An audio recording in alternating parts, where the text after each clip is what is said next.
escucha de Ismael. Solamente deciros que, bueno, con Ismael contactamos hace unos meses por Twitter, en un grupo de WhatsApp, empezamos a intercambiar ideas, planteamientos, y entonces vi que en Andalucía estaban trabajando de una forma extraordinaria.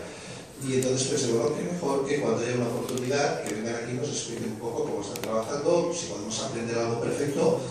Ismael es vicesecretario de Comunicación Interna del PP Andaluz, también creo que es concejal en Quesada, que es su pueblo, igual muchos los conoceréis en Twitter por Ismael Quesada. Es profesor universitario también, ha trabajado en una empresa privada, o sea que tiene un currículum bastante importante y además multidisciplinar. Él está ahora pues un poquito con estas responsabilidades del tema de Internet en toda Andalucía, una de las autonomías más importantes del partido, donde gobernamos en muchas alcaldías importantes, y bueno, nos va a hacer una presentación en todas las capitales de la. Pues bien, nos va a hacer una presentación de cómo están trabajando ahora aquí. ¿Vale? Pues nada, Ismael, te paso la palabra y muchas gracias. Sí, bueno, si no te importa, creo que se me escucha bien, quizá no hace falta que utilice el micrófono. ¿Me escucháis todos, no? Sí. Procura un poco alto.